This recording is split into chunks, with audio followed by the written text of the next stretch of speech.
Hello, people of YouTube. It is I, Mark Levins, here to talk about the important things. And let me tell you, if I had to talk about two things in this world that require the utmost attention, they are Scooby-Doo and WWE. Scooby-Dooby-Doo, where are you? We got some. What do these two brands have in common? It's hard to find a lot, but both have lasted over 50 years. It's quite impressive. Scooby-Doo isn't a show I've had a ton of history with. Don't get me wrong, I've seen the show and some of the movies. I pray to our one true God every day so that he may not smite us. As for WWE,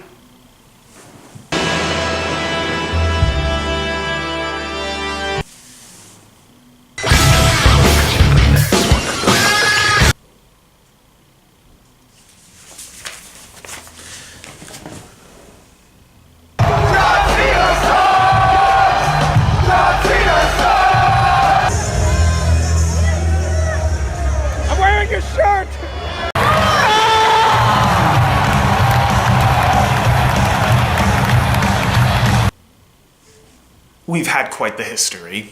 So what if I told you there was a movie where these two things cross over? For WWE, that's a little odd, but for Scooby-Doo, not so much. They've had crossovers with Kiss, Batman, and Supernatural, so this isn't that uncommon for them. However, can a movie with our favorite mystery-solving gang in the world wrestling entertainment make for a good movie? That's a mystery in and itself. This is Scooby-Doo Wrestlemania Mystery. So the film opens, as most Scooby-Doo films do, with something spooky and ominous.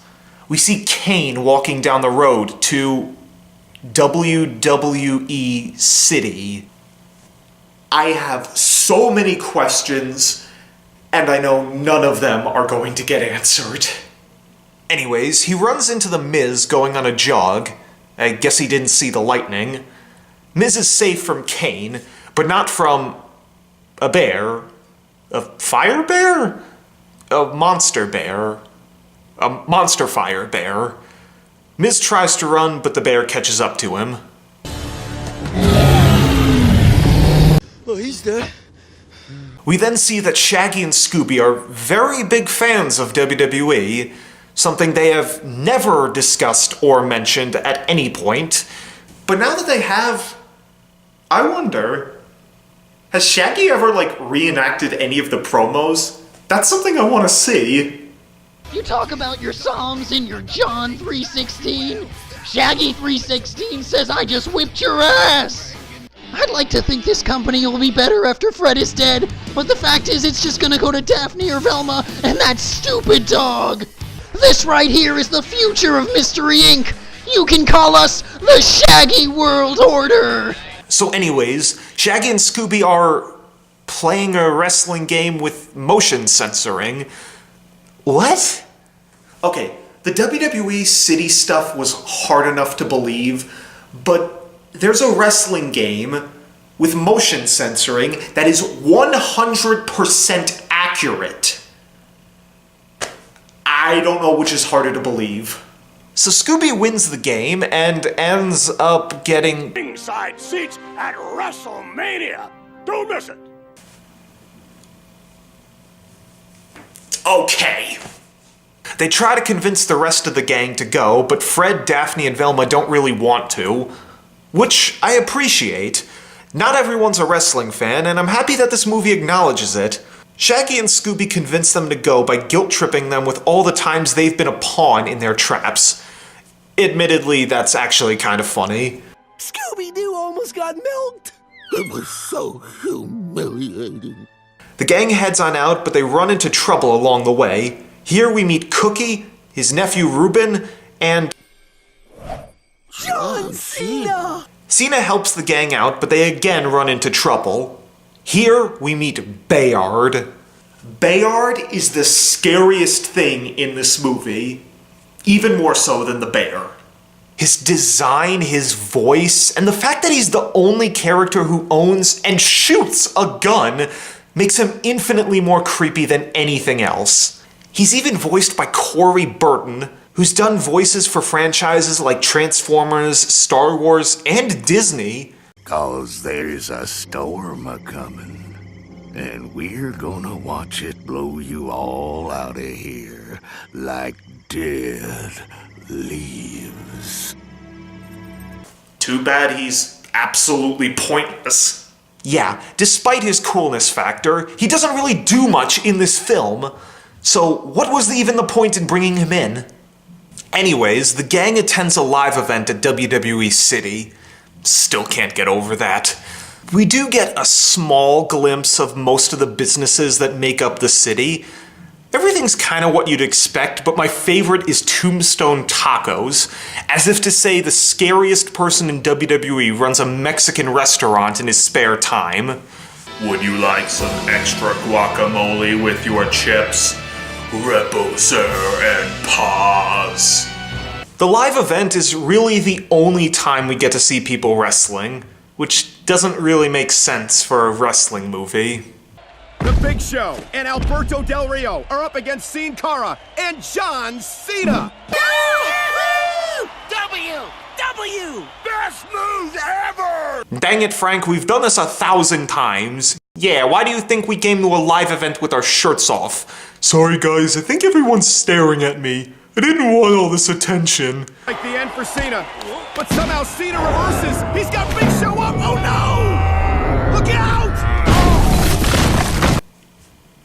Did John Cena just pick up the Big Show, bounce him off the ropes, and send him flying through the table and then through the floor? Yeah. After the show, the gang gets invited to hang out around the training camp. Here, we find out that Ruben is actually training to be a WWE superstar. Yeah, nice move, Ruby. Yeah, funktastic, baby. Despite my commitment to be a wrestler and to be physically fit, you will only associate me as being the fat guy in this movie because I'm holding this sandwich. All it takes is one accident to put you out of contention. You should keep going to your computer classes. Computers. Oh my god, his wrestling persona should be the computer man. I am the computer man. I can do anything you can. Fool. Big day tomorrow. Cookie said we get to see some superstars training. I want to grab some wicked action shots.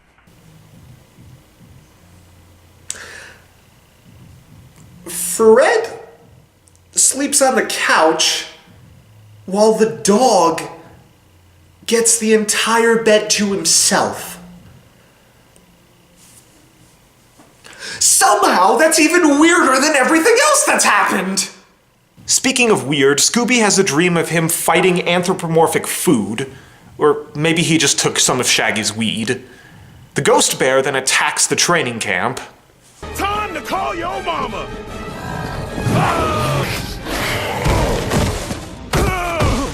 Not funky. You tried. The bear leaves a wreck in its wake and disappears just as quickly. You know what that means? Sounds like we have another mystery on our hands. Well, this film doesn't really have much to do with wrestling, so you might as well get half of the title right. Anyways, this is where we meet the character Miss Richards, who is confident the title will not get stolen.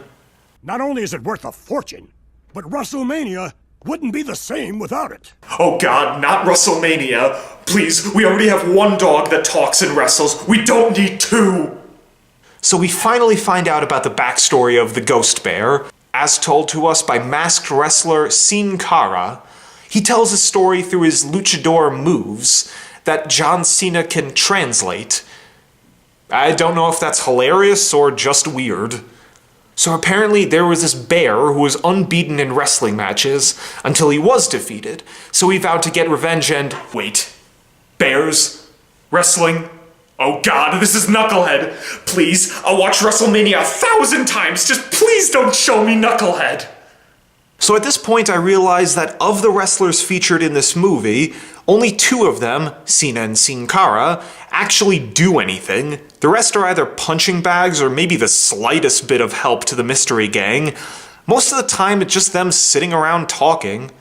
It should also be noted that As of this moment, of the 8 wrestlers featured in this movie, only 2 of them are regular competitors who still work for the company, one of whom didn't even have a line. So that night, Scooby sees a strange light that seems to put him in a hypnotic trance. Next morning, Scooby is found wearing the WWE Championship, meaning he stole it. Say it ain't true, Scooby-Doo. You were the chosen one! So the only way for Scooby and Shaggy, who is named as an accomplice, can get out of this predicament is if they compete in a wrestling match at Wrestlemania against Kane. So we already have very little understanding of how this city works, and you're expected us to believe that there is a law that says that anyone can defend themselves in a trial by winning a wrestling match. Somehow I doubt that would go so well in the real world. Well, Mr. Bundy, I was going to sentence you to death for murdering all those people, but seeing as you won that no disqualification match by shooting your opponent, I guess you're free to go. What do you have to say? So with Scooby and Shaggy now in this match, they have to get trained in the build-up for WrestleMania. Enter AJ Lee, the only other wrestler who does something of note. But in all honesty, this entire training montage can just be cut from the film, because the 2 of them learn absolutely nothing. So at this point, we finally get to hear Ruben talk about his want to be a wrestler, and his uncle's resistance. Just because he never won a championship doesn't mean I can't. I've even come up with my own name, the Bone Bender. What kind of stupid name is that? So the gang decides to explore to search for clues, and speaking of things we haven't heard from in a while, Bayard's back. So the gang is about to be run over by a boulder when... Wait! I've always wanted to do this! And his name is John Cena! My life is now complete. So while in the cave, they discover a plan to ruin WWE by shutting down WrestleMania with an EMP. Then the bear shows up. Oh my god! A bear! Run! Guys, you just left John Cena there. Even if you get out of stealing the championship belt, I doubt you'll be able to explain to them how you lost their biggest moneymaker. Well, okay, they come back for him, which then leads to my favorite scene in the entire movie. Where are the boys?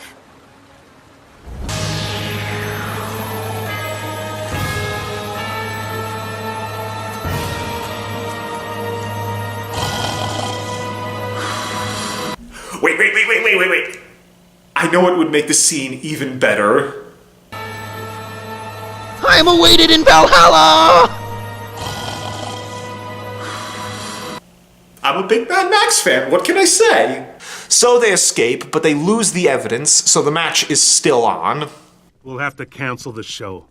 We can't cancel WrestleMania. That's like canceling Christmas. Yes, WWE, WrestleMania is the equivalent of the birth of Jesus Christ.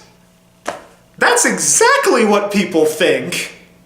So it's the night of WrestleMania, and we see Bayard again, in his last scene.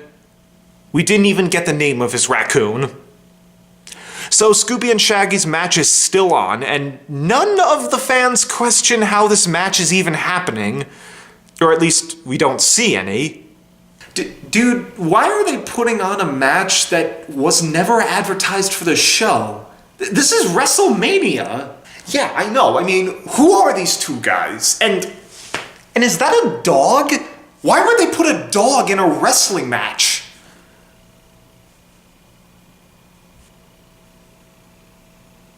Oh, right. I forgot which company this was. So we finally get to see some more wrestling. Kinda. Most of it is Shaggy and Scooby running from Kane, and Velma and Cena running to the ringside. Again, no one questions this. Why are there just random people at ringside? I mean, is security even on detail?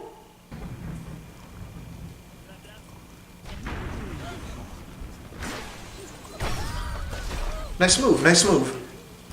So the EMP thing from earlier is actually attached to the WWE Championship. Cena decides to get rid of it. Witness me! Ow! You had one job, Cena! That wasn't supposed to happen. So the EMP goes off and all power is out. The bear decides to make his move, but the wrestlers and the rest of the gang had a backup plan to keep the fans from rioting. This could have been done by anybody else, but at least they're doing something. So Scooby actually starts fighting back against Kane. Remember, don't try this at home, kids. They also lock the bear in the arena. We also get to see Ruben in his wrestling gear. I think I could imagine how fans would react.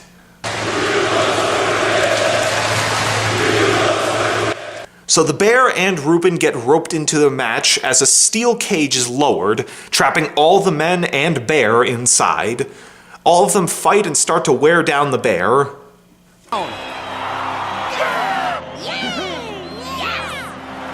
You are bow before John Cena. You are under a spell. There is no escape.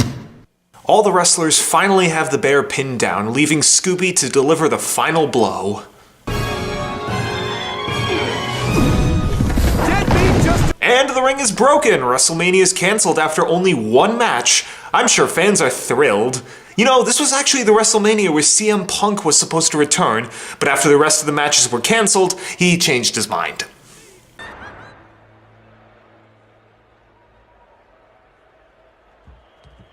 Why are the fans still there? Are they really just sitting around wanting to find out who the mystery bear is too? What are they doing? It's been like 20 minutes and nothing's happened. What are they expecting? I'm alone. So the culprit is finally revealed as Cookie, who is resentful of his early retirement and vowed to destroy WWE by shutting down WrestleMania. And he wouldn't have gotten away with it if it hadn't been for you meddling, blah, blah, blah. You know the rest. The film ends with Shaggy and Scooby being awarded the championship, which I'm certain went about as well as having LeVar Ball guest star on Monday Night Raw. And that was Scooby-Doo WrestleMania Mystery. What'd I think of it? It was fun. For the most part. As a wrestling fan, it's just kind of fun to point out all the absurdities and nonsense that I mentioned before, and for Scooby-Doo fans, they'll still enjoy it without being distracted by the wrestling. But I'd recommend this more to Scooby-Doo fans because of the lack of wrestling in the film. But, I don't know, check it out for yourself and let me know what you thought. And with that, this is Mark Levins, signing out.